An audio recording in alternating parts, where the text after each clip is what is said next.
দরকার। আমাদের এখনই সময় আমাদের শত্রু এবং মিত্রকে আইডেন্টিফাই করার সময়। সবাইকে আহ্বান করবো, আজকে বিপ্লব পরবর্তী 16 মাস পার হয়েছে। বিপ্লব পরবর্তী আমাদের মধ্যে অনেক বিভাজন তৈরি হয়েছে।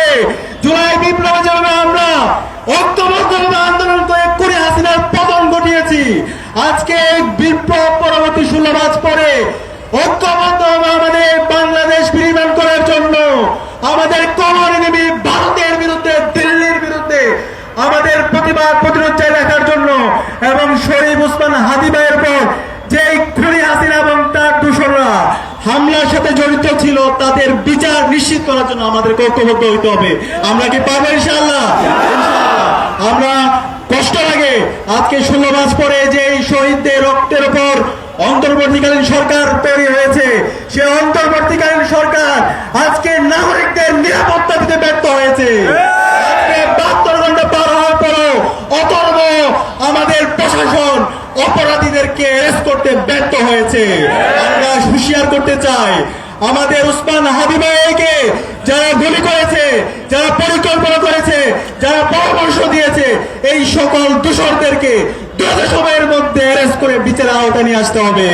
একই সাথে বাংলাদেশে খুনি হাসিনা, নিষিদ্ধ আওয়ামী লীগ, যুবলীগ তাদের রাজনীতি করার অধিকার নেই। তারা সন্ত্রাসী গোষ্ঠী। বাংলাদেশের স্বাধীনতা সার্বভৌমত্বের জন্য এই আওয়ামী লীগ হুমকি। একই সাথে আমাদের সবাইকে আগামী দিনের বাংলাদেশ বিনির্মাণ করার জন্য এবং সুন্দর সুখী সমৃদ্ধ বাংলাদেশ বিনির্মাণ করার জন্য এবং ওসমান হাদি ভাইয়ের সন্ত্রাসী যারা হামলা করছে তাদের বিচার আওতায় আসার জন্য ঐক্যবদ্ধ আন্দোলন সংগ্রাম জারি রাখার উদাত্ত আহ্বান জানিয়ে আমি আমার কথা এখানে শেষ করছি। ইনকিলাব জিন্দাবাদ।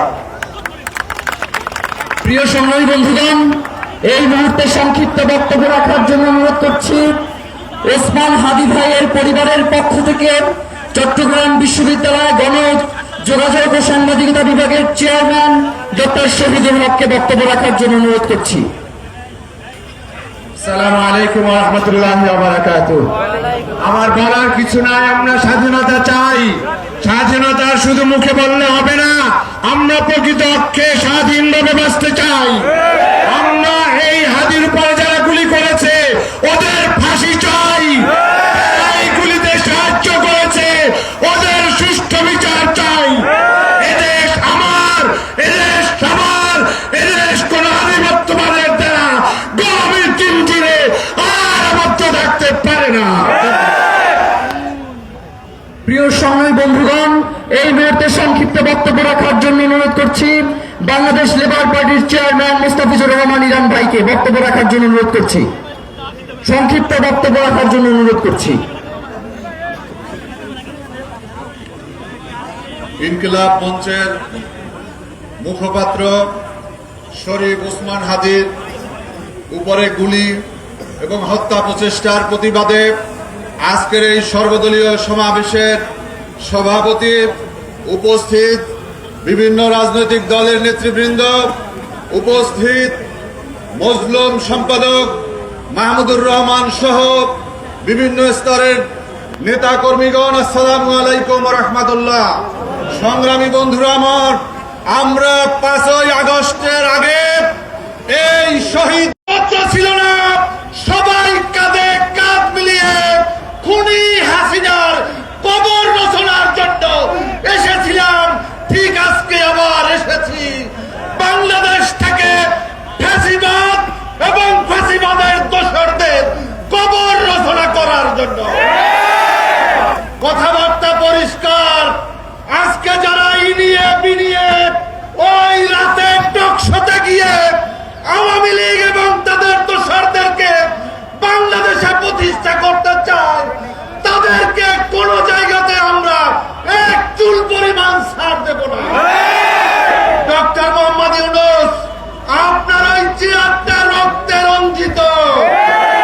প্রধান নির্বাচন কমিশনার, আপনি কোন দলের দিকে বিশেষভাবে তাকানোর চেষ্টা করবেন না। আজকে বলেছেন যে এই ওসমান হাদির উপরে গুলি বর্ষণ নাকি বিচ্ছিন্ন ঘটনা। আপনি এরপরে আরো 10 জন প্রার্থীকে হত্যা করা হলেও বলবেন বিচ্ছিন্ন ঘটনা। আপনার কাছ থেকে এরকম দায়িত্ব বক্তব্য আমরা প্রত্যাশা করি না। আমিও একজন মুসলিম মানুষ। আমার উপরে শাপলা চত্বরে যুবলীগের সন্ত্রাসীরা হামলা করেছিল।